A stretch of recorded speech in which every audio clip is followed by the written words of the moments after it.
ምንም አታመጣም ብለሽ ነው? አረ እንደሱ አይደለም። ጭራሽ ቤቴ ውስጥ ሲጋራ ታስጨሻታለሽ?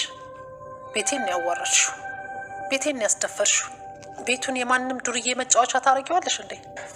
ሰላም ሰላም፣ ጤና ይስጥልኝ ውድ ተመልካች፣ እንደናችሁ ደህና ናችሁ ወይ? ሁሉ ሰላም፣ ሁሉ መልካም ነው፣ እግዚአብሔር ይመስገን። እኔ በጣም ደህና ነኝ። ዛሬም እንግዲህ አደራ ድራማ ክፍል 29ን ይዤላችሁ መጥቻለሁ። ይህንን ቪዲዮ ላይክ እና ሰብስክራይብ እያረጋችሁ አበረታቱኝ ማለት ነውና ዛሬ እንግዲህ ይዤላችሁ የመጣሁት በጣም በሚገርም ሁኔታና አንዳንድ ነገር ትምህርት ከዚህ ድራማ ላይ የምናገኝ ሊሆን ይችላል። ውድ ተመልካቾቼ እንግዲህ ያገኘሁት በደንብ የተመለከትኩት የቃል ኪዳን የድሮ አብሮ አደጋ ሻንጣዋን ይዛ ወደ ሰላሚና ቤት እየተጓዘች ነበረ። ስትመጣ እንግዲህ ቃልዬ የሰላሚና ልጅ እንዳልሆነች ሁላችሁም ታውቃላችሁ። እንግዲህ አቶ በኃይሉ እህቱን እርስ በራሱ እያጠቃ እስከሆነ ድረስ ቃልዬን ልጁ ሆና የሰላሚና ልጅ ሆና ያለውን ነገር በእጇ እስከምታስገባ ድረስ ነው እዛ እየተንቀረፈፈች ያለችው። እናንተም ሁላችሁም ታውቃላችሁ። የቃልዬ ያነሰና እችም ሰላሚና ቤት እቀመጣለሁ ብላ ሻንጣዋን ይዛ ስትመጣ ወይዘሮ ሰላሚና ምንም የምታውቀው ታሪክ የለምና ቃልዬ ደግሞ በእንደዚህ አይነት ሁኔታ የት ነው የምትሄጂው? ያንቺ ምክንያትና ያንቺ ችግር ምንድን ነው?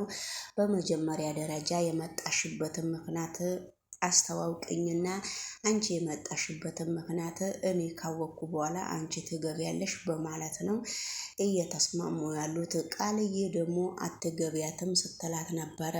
እኔ ገባለው፣ ገብቼ ቁጭ ማለት ብቻ ነው የምፈልገው። ምንም ነገር ስላንቺ ምስጢር ምንም ነገር የማወራው ነገር እስከሌለ ድረስ እኔና አንቺ በሰላም ብንፋታ በጣም ደስ ይለኛል ብላ ቃልዬም ይሄንን ንግግር ስታነጋግራት ነበረ።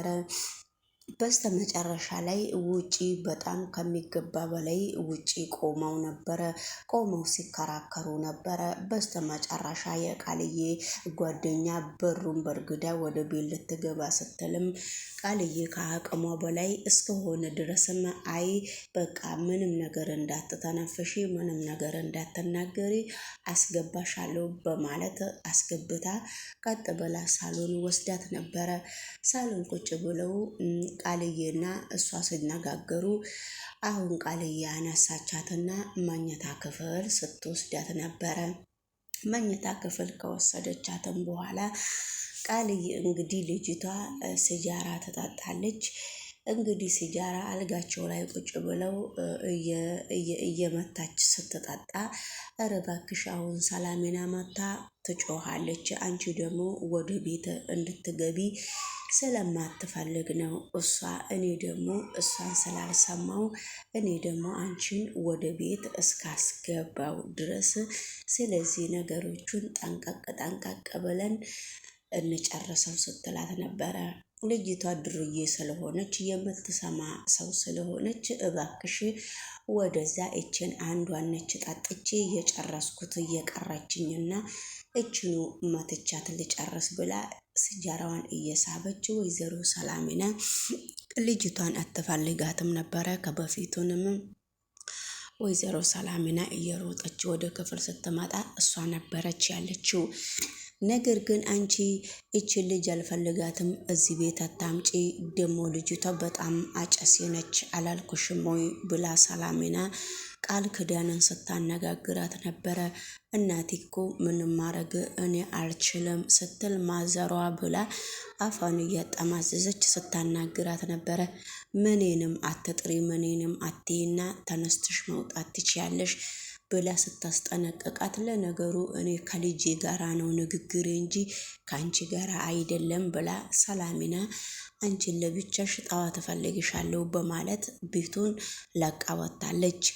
ጠዋት እንግዲህ አድረው እንደተባሉት ከቃልዬ ጋራ እናቷና ቃልዬ ሲገናኙ እቺ ልጅ አጠጥ ትጠጣለች፣ ታጨሳለች። እንደዚህ አይነት ነገር እኔ አልፈልግምና ያንቺ ችግር ምንድነው? ችግርሽ ኬት ወዴት ነው? በማለት ስትጠይቃት ነበረ። እሷ እንደዚያ ብላ ከጠየቀቻትም በኋላ ነገሮቹ ከበድበድ ስላሏት እንግዲህ አንቺም ከዚህ ቤት ትወጭልኛለሽ ብላ ስታነጋግራት ነበረ። እማዬ እኔ ምን ላድርጋት? እምቢ ብላ እኮ ነው በራሷ ጉልበት የገባችው። እኔ እዚህ ውስጥ እኮ የሚመለከተኝም ነገር የለም ብላ ቃል በመመለሷ ቃልዬ እናቷን አስከፋቻት።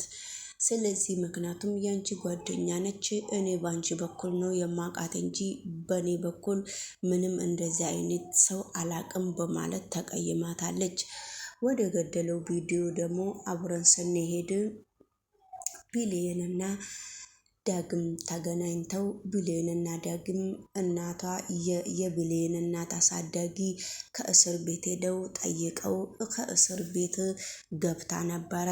ወደ ቤት ከእስር ቤት ስትገባ ዳግም ፍንጩን ሰምቷል በትክክል እናቱም እንደሆነች። አሁን ነው እንግዲህ ዝግጅቱ። ድሮንም ዳግም የቢሌን እናት ነች ብሎ በጣም ሲንከባከባት ነበረ። በስተመጨረሻ ላይም የሱ ጉድም በስተመጨረሻም እየተጓዘ እየመጣለት ነበረ። ቢመጣለትም የሱ ጉድ ነገር ግን ቢሆንም ነገሮቹ እንደዚህ ሆኗል። ኬክ አዘጋጅተው ሁሉንም ነገር አዘጋጅተው ሲጠብቋት ነበረ። በስተመጨረሻ ላይ እባካችሁ ልጄ እኔ እንደዚህ ያዘጋጃችሁ አልመሰለኝም፣ ብሌን አንቺ እንደዚህ ያዘጋጀሽ አልመሰለኝም፣ ትንሽ ደክሞ መሰለኝ በአይኔ ጽሑፉን ስለማላይ አንቺ ጽሑፉን እና አንብቢልኝ ስትላት ነበረ። እኔ አይደለም እያዘጋጀሁት ዳግም ነው እያዘጋጀልሽ እናቴ፣ ዳግም በደንብ ያንብብልሽ ስትላት ነበረ። ብሌንም እሺ ዳግም አንብብልኝ፣ ለነገሩ በጣም አመሰግናለሁ ስለ ሁሉም ነገር ስትለው ነበረ።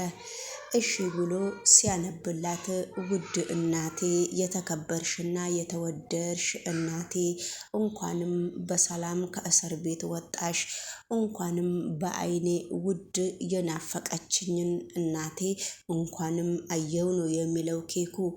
ስለዚህ ቀና ብላ ዳግምንም አየችው፣ ብሌንም አየች። አንቺ እኮ የሱ እናት ስለሆንሽ ነው እና እሱን አመስግኝ ብላ እየደነገጠች ስትነግራት ነበረ። ነገር ግን ዳግምም መናገር አቅቶት አፍጦ ነው የቀረው።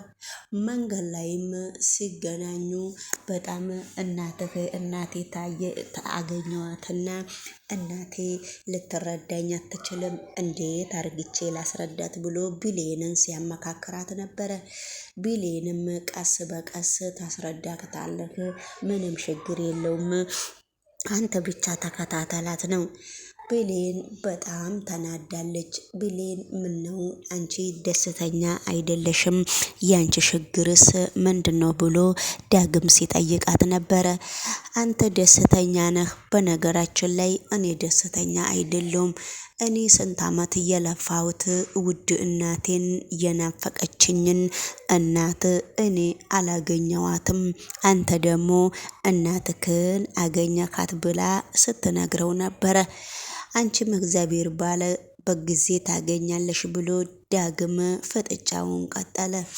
ነገር ግን ዳግም እናቱን በደንብ እንዳገኘችው ዳግም እናቱን በደንብ እንዳገኛት በደንብ ነው የሚያውቀው። ነገር ግን ብሌን እዚህ ጋር ጫንቋታል። ብሌን ለምንድን ነው የጫነቃት ነው እኔም የሸገረኝ። ውድ ተመልካች ሰላም ጤና ይስጥልኝ። የተከበራችሁና የተወደዳችሁ በመላ ዓለም ላይ የምትገኙ የኔ ውድ ቤተሰብ ቻናል ይህንን ቻናል ሰብስክራይብ እና ላይክ እያደረጋችሁ ብታበረታቱኝ እኔም ቆንጆ ነገር ወደፊትም እየላችሁም እመጣለሁ። ላይክ እና ሰብስክራይብ እያደረጋችሁኝ እናንተ ማበረታቱኝ እና እንግዲህ በስተመጨረሻም ውድ ተመልካች በጣም ብሌንም ከፍቷታል። በስተመጨረሻም እንግዲህ ቪዲዮንም አብረን እንከታተላለን። እነሱ ቤትም ሄዳችሁ እናንተ እነሱንም ቤተሰብ ማድረግ ትችላላችሁ። እንግዲህ እዚህ ጋር ደግሞ ወደሚቀጥለው ቪዲዮ የብሌን አሳዳጊ እናትም በጣም እያፈጠጠችና በጣም ነገሮቹን ለማስመሰል ለብሌን እንዳታዝን ለማድረግ ነገሮቹን ዳግም እያቀረባት እሷን እየመጣ አውቃ እሷ ዳግምን ወደ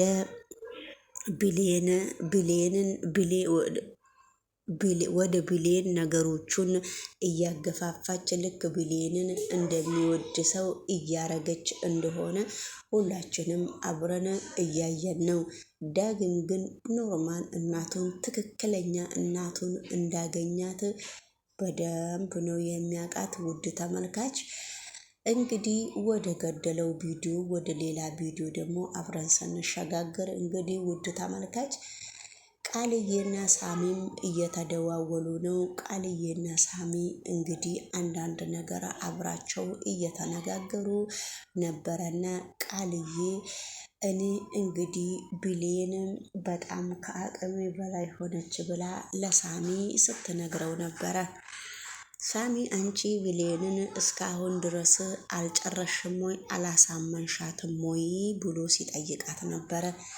እኔ ሁሌ እየዋሻው ነው፣ ሁሌ ውሸቴ እየከሸፈብኝ ነው።